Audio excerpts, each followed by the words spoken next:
नमस्कार दोस्तों, super study 24 पर आपका स्वागत है।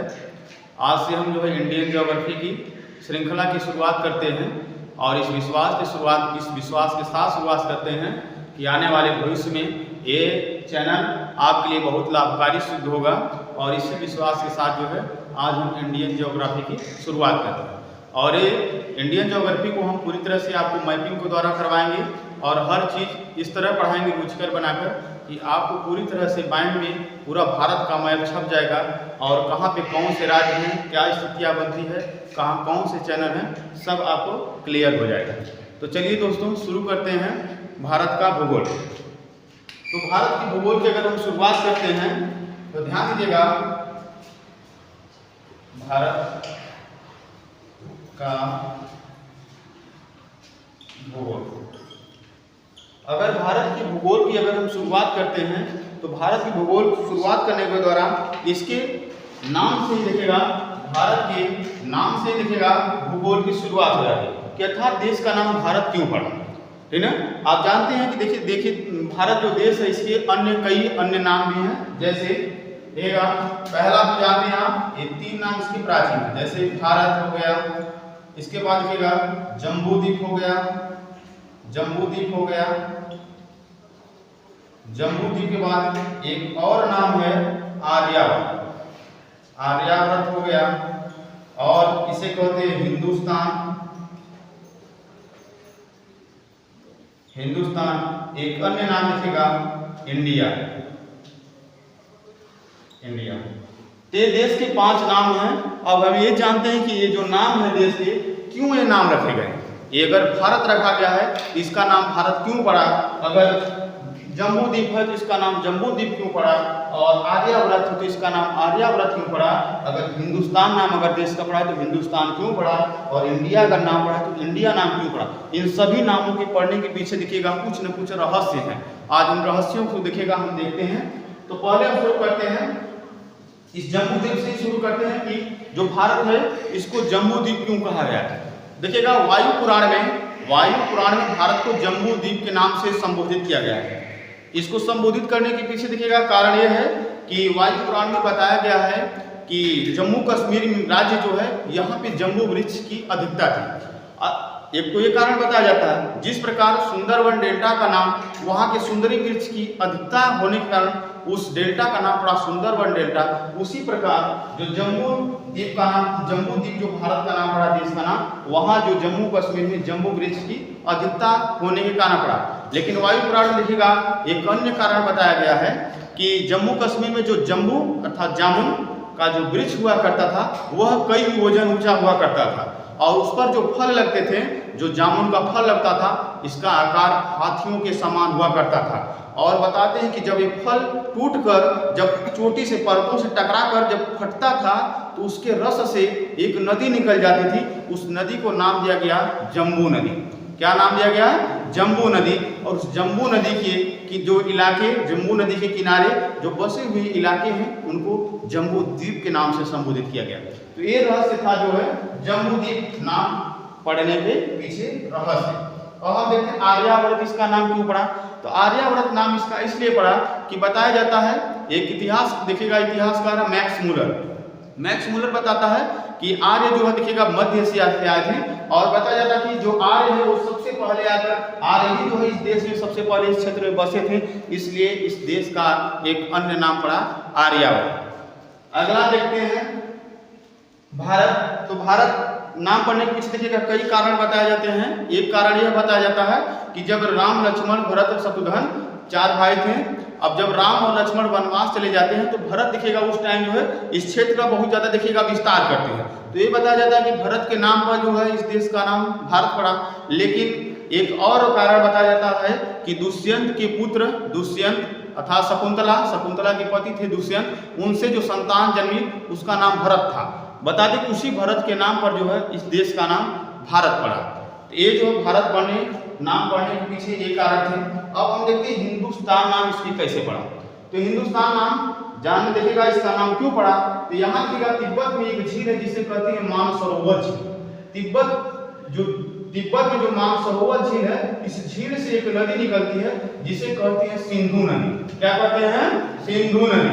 सिंधु नदी देखिएगा इस मानसरोवर झील से निकलकर लद्दाख में पहले तो जम्मू कश्मीर राज्य से प्रभावित होकर बहती थी, लेकिन आप जानते रहिए 2019 में जब जम्मू कश्मीर को जो केंद्र शासित रूप में करके जो है देखिएगा 2 राज्य में बदल दिया गया, एक लद्दाख और जम्मू कश्मीर। ये देखिएगा ऊपर वाला जो क्षेत्र बना ये देखिएगा केंद्र शासित प्रदेश ये लद्दाख है। तो जो सिंधु नदी है यहाँ जगह मानसरोवर झील से निकलकर यहाँ ट्रांस हिमालय जानते हैं, ट्रांस हिमालय की 3 चोटियां हैं, काराकोरम, लद्दाख और जास्कर। तो मतलब ये देखिएगा सिंधु नदी मानसरोवर झील से निकलकर देखिएगा यहाँ तिब्बत में प्रवाहित होकर देखिएगा लद्दाख और जास्कर पहाड़ियों से होते हुए ये जो पाकिस्तान होते हुए अरब सागर में जल गिराती है। तो जो सिंधु नदी थी, सिंधु नदी देखिएगा पाकिस्तान देखिएगा जो राज्य है लगभग यहाँ से जो देश देखिएगा इसका नाम है पाकिस्तान, और पाकिस्तान के पश्चिम में एक देश है इसे कहते हैं ईरान। जब आप मैप में देखेंगे वर्ल्ड मैप में तो आपको दिखेगा कि जो पाकिस्तान के पश्चिम में जो देश है ईरान है। अभी आप जानते हैं हाल ही जो है देखिएगा ईरान ने अटैक कर दिया था पाकिस्तान पर, तो वही देखिएगा पश्चिम में जो सीमा लगी इसकी पाकिस्तान से, तो पाकिस्तान के जो पश्चिम में जो देश है इसका नाम है ईरान, और ईरान वाले जो थे उनकी भाषा थी पारसी।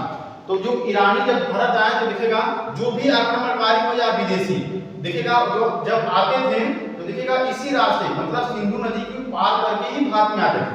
तो जब ईरानी आए इस सिंधु नदी को सिंधु नदी न कहकर उन्होंने जो है हिंदू नदी कहा। कौन सी नदी कहा? हिंदू नदी कहा। जो है कि ये जो है सिंधु नदी नहीं, ये नदी हिंदू नदी है, और इस नदी के इस पार अर्थात पूर्व में रहने वाले लोग क्या हैं? हिंदुस्तानी हैं, अर्थात उन्होंने नाम दिया हिंदुस्तान। तो ईरानियों ने क्या नाम दिया? हिंदुस्तान। अब देखते हैं इंडिया कैसे पड़ा। तो इंडिया देखिएगा इधर देखिएगा यूरोप में यूनानी जो थे, यूनान देश से जानते हैं, यूनान से देखिएगा इधर से जो भी यूरोपीय आक्रमणकारी आए तो देखिएगा जब वो आए तो इस सिंधु नदी को जब पार करके भारत आए तो सिंधु नदी को देखिएगा उन्होंने सिंधु नदी न कहके उन्होंने एक नाम अन्य नाम दिया जिसे कहते हैं इंडस नदी। कहा कि ये जो है न तो सिंधु नदी है न हिंदू नदी है, ये कौन सी नदी है? इंडस नदी है, और इस देश को उन्होंने जो है इंडिया का। तो ये देखिएगा इन नामों के पीछे छुपे हुए रहस्य थे कि आखिर जो देश का नाम भारत क्यों पड़ा, जम्मूद्वीप क्यों पड़ा, आर्यावर्त क्यों पड़ा, हिंदुस्तान क्यों पड़ा, इंडिया क्यों पड़ा। आपको ये चीजें जो है पूरी तरह से कंप्लीट हो गई होंगी कि इस देश का नाम ये क्यों पड़ा। लेकिन आप ध्यान दीजिएगा संविधान का जब अनुच्छेद 1 पढ़ेंगे, संविधान का अनुच्छेद 1 पढ़ेंगे उसमें देखिएगा देश को 2 ही नामों से पुकारा गया है। भारत अर्थात इंडिया राज्यों का संघ होगा, India that is a Bharat shall be union of the state. मतलब 2 नामों से पुकारा गया है कि देश का नाम भारत और इंडिया होगा। ये चीज जो है कि भारत देखिएगा देश के नाम के पढ़ने के पीछे क्या रहस्य थे, ये चीजें हो गई। अब हम देखते हैं विश्व में भारत की स्थिति। विश्व में अगर भारत की स्थिति देखें तो देखिएगा अगर विश्व की बात करें तो भारत का क्षेत्रफल की दृष्टि से 7वें स्थान पर आता है, इसका स्थान देखिएगा 7वां। तो यहाँ से प्रश्न उठता है कि इसके पहले कौन है, इसके पहले कौन से ऐसे देश है जो भारत से भी बड़े हैं क्षेत्रफल में। तो जो दुनिया में सबसे बड़ा देश देखिएगा उसका नाम है रूस। रूस 1,75,00,000 वर्ग किलोमीटर का क्षेत्रफल लिए हुए लगभग एशिया के आधे हिस्सों में विस्तृत था। ये तो जो 1991 में देखिएगा इसका विघटन हो गया और इससे कुल 15 देश जो अलग हो गए। 15 देशों में अगर आप हम चर्चा करते हुए चलें, इसका जो देश बना 3 इसके बाल्टिक देश हैं जिसमें है Estonia, Latvia, Lithuania, Ukraine, Moldova, Georgia, Armenia, Azerbaijan, Turkmenistan, Kazakhstan, Tajikistan, Uzbekistan. इस तरह से कुल 15 देश बने। इसके बाद देखिएगा रूस का विस्तार कम हो गया है, फिर भी वर्तमान देखिएगा पूरे विश्व की अगर क्षेत्रफल की दृष्टि से देखें तो यह दुनिया का सबसे बड़ा देश है। लगभग 1,75,00,000 वर्ग किलोमीटर में फैला हुआ देश है रूस। और रूस को जानते रहिएगा, यह रूस हुआ, तुर्की हुआ, 2 ऐसे देश हैं जो 2 महाद्वीपों में विस्तृत हैं। रूस का फैलाव यूरोप में भी है और एशिया में भी है। तुर्की जो है, तुर्की यूरोप में, जो इस्तांबुल वाला क्षेत्र है इसका वो यूरोप में पड़ता है और इसका अधिकतम भाग जो है एशिया में पड़ता है। इसी प्रकार एक देश मिस्र भी है, उसका भी देखिएगा कुछ भाग स्वेज नहर के उत्तर वाला भाग जो है एशिया पड़ता है और दक्षिण वाला भाग जो है अफ्रीका पड़ता है। ये देखिएगा रूस, ये देखिएगा क्षेत्रफल की दृष्टि से विश्व का सबसे बड़ा देश, विश्व का सबसे बड़ा देश है। ये विश्व का सबसे बड़ा देश है। अगर रूस के बाद देखें दूसरे नंबर पे तो देश का नाम है कनाडा। कनाडा ये देखिएगा क्षेत्रफल की दृष्टि से ये दूसरा स्थान रखता है। आप जानते हैं कनाडा जो उत्तरी अमेरिका महाद्वीप का देश है, ये क्षेत्रफल की दृष्टि से दूसरे स्थान पे, और इसकी तट रेखा की अगर बात करें अर्थात जो समुद्र से लगी हुई तट रेखा है जो कि विश्व की इसकी सबसे लंबी रेखा है, तट रेखा है। ये कनाडा पर जो कनाडा है उत्तरी अमेरिका महाद्वीप का देश है। तीसरा अगर देश देखें तो रूस कनाडा के बाद देखिएगा तीसरे नंबर पे आता है देश चीन।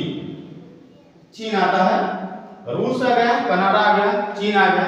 इसके बाद चौथे पे जो देश आता है चीन, इसको जानते रहिएगा यह चीन एशिया का सबसे बड़ा देश है।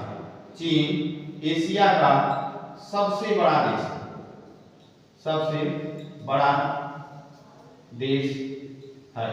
चीन एशिया का सबसे बड़ा देश है। अगर पूछे कि एशिया महाद्वीप का सबसे बड़ा देश कौन है तो जो आपका सीधा आंसर होगा चीन। चौथे नंबर पे देखिएगा आता है आपका यूएसए। यूएसए आप जानते हैं यूनाइटेड स्टेट ऑफ अमेरिका। ये आता है क्षेत्रफल की दृष्टि से चौथे स्थान पर आता है। ये भी उत्तरी अमेरिका महाद्वीप का ही देश है। पांचवें नंबर पे आता है देखिएगा देश का नाम है ब्राजील। ब्राजील, ब्राजील को जानेगा ये जो है दक्षिणी अमेरिका महाद्वीप का देश है। और इसके बारे में जानते रहिएगा कि यह क्षेत्रफल और जनसंख्या, क्षेत्रफल और जनसंख्या दोनों नजरिए से पांचवें स्थान पर आता है। अर्थात क्षेत्रफल और जनसंख्या, क्षेत्रफल और जनसंख्या दोनों अगर नजरिए से देखें तो ये पांचवें स्थान पर अपना स्थान रखता है। और ये किस महाद्वीप में स्थित है तो दक्षिणी अमेरिका महाद्वीप। दोस्तों अभी हम इंडियन ज्योग्राफी की शुरुआत किए हैं। जब वर्ल्ड ज्योग्राफी आपको हम शुरुआत करेंगे तो देखिएगा ये जितने भी आपको देश दिखाई दे रहे हैं, देश तो छोड़िए इनके अंदर जो शहर हैं, शहर भी जो आपके माइंड में पूरी तरह से छप जाएंगे। अगर हम आपको कहेंगे कि ब्राजील देश का नाम लेते ही आपको ये माइंड तुरंत छप जाएगा कि दक्षिणी अमेरिका महाद्वीप का देश है, ठीक है। तो क्षेत्रफल और जनसंख्या दोनों नजरियों से जो है पांचवा स्थान रखता है। छठवां अगर देश देखें देखिएगा आ जाता है ऑस्ट्रेलिया। ऑस्ट्रेलिया, ऑस्ट्रेलिया आप जानते हैं ऑस्ट्रेलिया एक महाद्वीप भी है, ठीक है। और एक देखिएगा द्वीपीय महाद्वीप और एक देखिएगा एक देश भी है। तो ऑस्ट्रेलिया जो स्थान रखता है क्षेत्रफल की दृष्टि से छठवां स्थान रखता है। अगर 7वें स्थान की बात करें आ जाता है आपका भारत। तो मतलब क्षेत्रफल की दृष्टि से अगर देखें विश्व में अगर भारत का स्थान तो ये 7वां स्थान रखता है। पूरी दुनिया में जितने भी देश हैं उसमें 7वां स्थान पे है। पहला पे आप देखिएगा रूस, दूसरे पे कनाडा, तीसरे पे चीन, चौथे पे यूएसए, पांचवें पे ब्राजील, छठवें पे ऑस्ट्रेलिया, सातवें पे भारत। अगर आठवें पे याद रखना चाहते हैं तो वो भी दक्षिणी अमेरिका का देश है जिसका नाम है अर्जेंटीना, जो क्षेत्रफल की दृष्टि से 8वां स्थान रखता है। ये हो गए विश्व के देशों में भारत का स्थान। अब देखिएगा अगर हम बात करें कि अगर पूरी पृथ्वी का क्षेत्रफल मान लीजिए 100% है, पूरी पृथ्वी का क्षेत्रफल 100% है तो देखिएगा इसका 2.43% क्षेत्रफल देखिएगा भारत के पास है। मतलब इतना क्षेत्रफल जो है भारत के पास है। आगे चलते हैं, अब आ जाते हैं, आप जानते हैं जो भारत है एशिया महाद्वीप में स्थित है। अब देखते हैं जो है इनका जो नामकरण हो गया, नामकरण कैसे पड़ा और ये जो देखिएगा इनकी स्थिति हो गई। अब देखते हैं, हम आगे बढ़ते हैं, आगे बढ़ते हैं।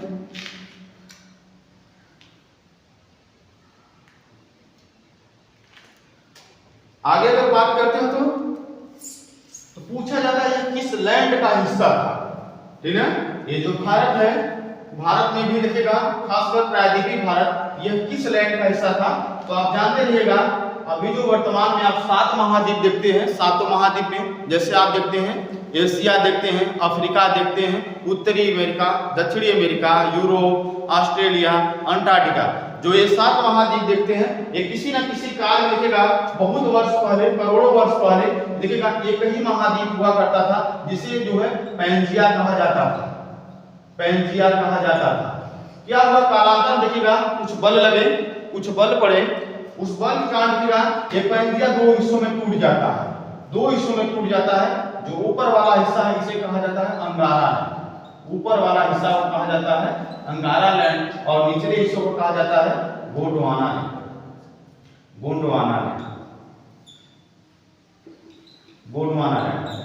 तो जो आपका भारत है देखिएगा, भारत इसी गोंडवाना लैंड का हिस्सा है जो पेंजिया से टूट गया था। अगर इसका विस्तार करें तो देखिएगा जो ऊपर का अंगारा लैंड जो बना, बड़ा सा टुकड़ा था, इससे देखिएगा कुल 3 महाद्वीपों का निर्माण हुआ था।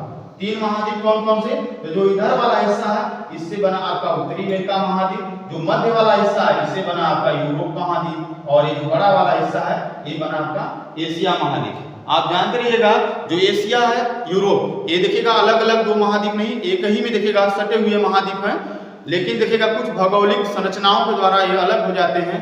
जैसे यूराल पर्वत, कैस्पियन सागर, यूराल नदी, कैस्पियन सागर, काला सागर, काकेशस पर्वत, इन कुछ भौगोलिक संरचनाओं के द्वारा अलग हो जाता है यूरोप एशिया से। तो देखिएगा और नीचे वाले अगर लैंड के हिस्से की बात करें तो इसका नाम है गोंडवाना लैंड। गोंडवाना लैंड से बात करें 3 महाद्वीप बन चुके हैं, इसका मतलब अभी बनेंगे 4 महाद्वीप। तो 4 महाद्वीप देखिएगा जो इधर वाला था, इधर वाले हिस्से से जो टूटा इसका नाम था दक्षिणी अमेरिका महाद्वीप पड़ा, इससे जो महाद्वीप बना उसका नाम दक्षिणी अमेरिका, जो मध्य वाला था इससे बना अफ्रीका महाद्वीप बना। और देखिएगा यहाँ देखिएगा लगभग यहाँ से जो हिस्सा टूटा देखिएगा इससे बना आपका अंटार्कटिका महाद्वीप और यहाँ से जो हिस्सा टूटा इससे बना आपका अफ्रीका महाद्वीप, लगभग थोड़ा सा बड़ा अफ्रीका महाद्वीप। और यहाँ जो महाद्वीप बना ये बना आपका ऑस्ट्रेलिया महाद्वीप। इसी अफ्रीका महाद्वीप से देखिएगा एक छोटा सा हिस्सा टूट कर इससे अलग हो गया जो वर्तमान का आपका है प्रायद्वीपीय भारत, अर्थात जो भारत है वो गोंडवाना लैंड का हिस्सा है। तो यहाँ तक आपको चीजें कंप्लीट हो गई होंगी, आशा करता हूँ जितना भी चीजें आपको पढ़ाए यहाँ तक चीजें आपको याद हो गई होंगी। रिवीजन करते हैं। भारत के नामकरण हमने पढ़ लिया कि नामकरण क्यों हुआ, 5 नामों से इसको जाना जाता है। क्यों जाना जाता है हमने ये भी बताया कि संविधान के अनुच्छेद के आर्टिकल 1 में देश को 2 ही नामों से पुकारा गया है, भारत तथा इंडिया राज्यों का संघ होगा। और अगर विश्व के क्षेत्रफल की दृष्टि से देखा अगर देशों में क्रम तो इसका स्थान है 7वां। सबसे पहले हमने देखा रूस, दूसरे में देखा कनाडा, तीसरे में देखा चीन, चौथे में देखा यूएसए, 5वें में देखा ब्राजील, 6ठे में देखा ऑस्ट्रेलिया और 7वें में देखा भारत। आप देखते हैं कि इसकी एशिया में कहां स्थिति है। तो मान लीजिए देखिएगा ये एशिया महाद्वीप है, ये एशिया महाद्वीप है। एशिया महाद्वीप में देखिएगा अगर हम भूगोल में जानते हैं दिशाएं कुछ इस तरह निर्धारित होती हैं। ऊपर जो है उत्तर होता है, नीचे दक्षिण होता है, इधर होता है पश्चिम, इधर होता है पूर्व। तो जो मान लीजिए एशिया है, एशिया की देखिएगा यह दक्षिण में स्थित है, इसे जो है दक्षिण एशिया का देश कहा जाता है। अगर पूछे जो भारत में एशिया महाद्वीप में स्थित तो देश है ही, लेकिन ये पूछे कि एशिया महाद्वीप में इसकी स्थिति कहाँ है, दक्षिण एशिया में स्थित देश है। तो ये तो क्षेत्रफल की दृष्टि से बात हो गई। अगर हम जनसंख्या की दृष्टि से देखें कि इसकी विश्व में देखिएगा, मान लीजिए पूरे विश्व की जनसंख्या 100% है, 100% पूरे विश्व की अगर जनसंख्या है तो हम 100% में से 17.5% जो जनसंख्या है ये भारत में निवास करती है। 17.5% जनसंख्या भारत में निवास करती है पूरी दुनिया की कुल जनसंख्या की। और आप ये भी जानते रहिएगा कि एशिया महाद्वीप में जनसंख्या की दृष्टि से 2 बड़े देश चीन और भारत दोनों एशिया में ही स्थित हैं, जो कि चीन क्षेत्रफल की दृष्टि से आपका एशिया का सबसे बड़ा देश है। रूस भी जो है एशिया में फैला हुआ है, लेकिन इसका अधिकतम भाग देखिएगा यूरोप में है और साइबेरिया वाला क्षेत्र जो है वो एशिया में पड़ता है। और लेकिन इसकी जो राजधानी मॉस्को है यूरोप में पड़ती है। तो देखिएगा तो लेकिन जो चीन देखिएगा ये पूरी तरह से एशिया महाद्वीप में स्थित है, इसलिए जो है एशिया का सबसे बड़ा देश माना जाता है क्षेत्रफल की दृष्टि से। चलिए आगे चलते हैं। तब हम बातें हो गई यहाँ, इसको जो हम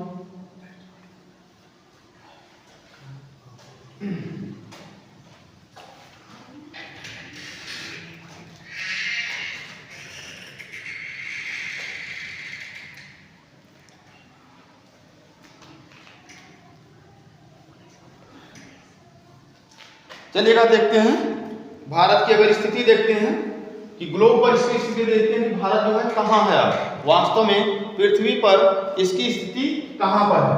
तो मान लीजिए एक ग्लोब है, ये आपकी पृथ्वी है। आप जानते हैं कि पृथ्वी को बीचों बीच देखिएगा एक रेखा गुजरती है जिसे बोलते हैं भूमध्य रेखा, 0 डिग्री भूमध्य रेखा बोलते हैं। ये देखिएगा रेखा क्या करती है कि जो पृथ्वी को 2 हिस्सों में बांट देती है, पृथ्वी को 2 हिस्सों में बांट देती है। ऊपर वाला हिस्सा कहलाता है उत्तरी गोलार्ध। गोलार्ध कहने का कारण, उत्तर कहने का कारण क्या है कि देखिएगा ये भूमध्य रेखा के उत्तर में ये हिस्सा था, इसे कहा गया उत्तर, ये नीचे में था तो इसे कहा गया दक्षिण। लेकिन गोलार्ध क्यों कहा गया? क्योंकि देखिएगा एक पूरा संपूर्ण एक गोला था, इसको आधा कर दिया गया तो गोला में अर्ध जोड़ेंगे तो क्या हो जाएगा? गोलार्ध। इसलिए इसका नाम दिया गया उत्तरी गोलार्ध। और ये चूंकि भूमध्य रेखा के दक्षिण में था, इसको नाम दिया गया दक्षिणी गोलार्ध, दक्षिणी गोलार्ध। तो ध्यान दीजिएगा भूमध्य रेखा के उत्तर में देखिएगा लगभग यहां से एक रेखा गुजरती है, अक्षांश रेखा, जिसे बोलते हैं 23.5 degree, 23.5 degree north, 23.5 degree north, जिसे बोलते हैं कर्क रेखा, जिसे बोलते हैं कर्क रेखा। आप जानते हैं देखिएगा कर्क रेखा लगभग स्थिति देखिएगा भारत की स्थिति यहाँ गुजरात देखिएगा लगभग यहाँ से कर्क रेखा गुजरती है यहाँ से।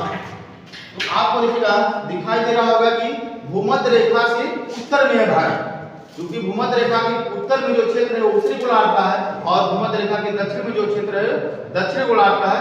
क्योंकि भूमध्य रेखा के उत्तर में जो भारत का स्थल है, इसलिए भारत जो है किस गोलार्ध में स्थित है? तो उत्तरी गोलार्ध में स्थित। तो भारत जो किस गोलार्ध का देश है?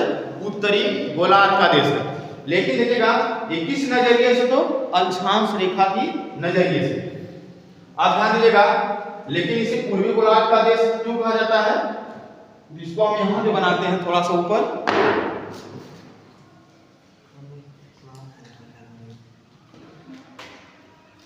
यहां ध्यान दीजिएगा,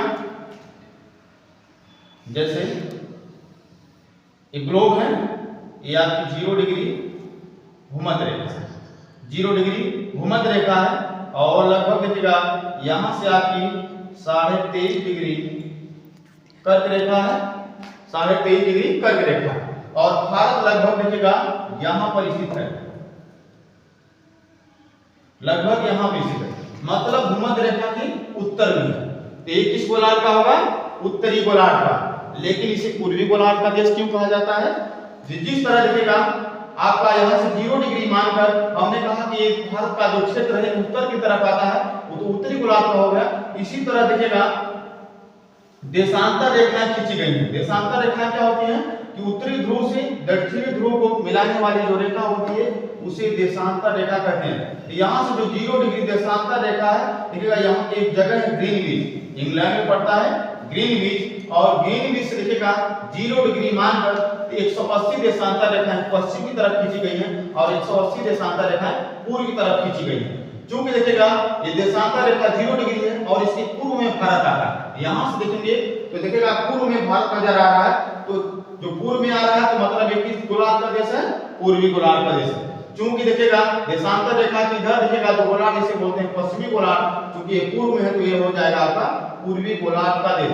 क्योंकि देशांतर रेखा के पूर्व में है तो ये पूर्वी गोलार्ध का देश है। अर्थात कह सकते हैं कि अगर अक्षांश रेखा के नजरिए से भारत को देखें तो यह उत्तरी गोलार्ध का देश है, लेकिन देशांतर रेखा के नजरिए से देखें तो ये जो है आपका पूर्वी गोलार्ध का देश।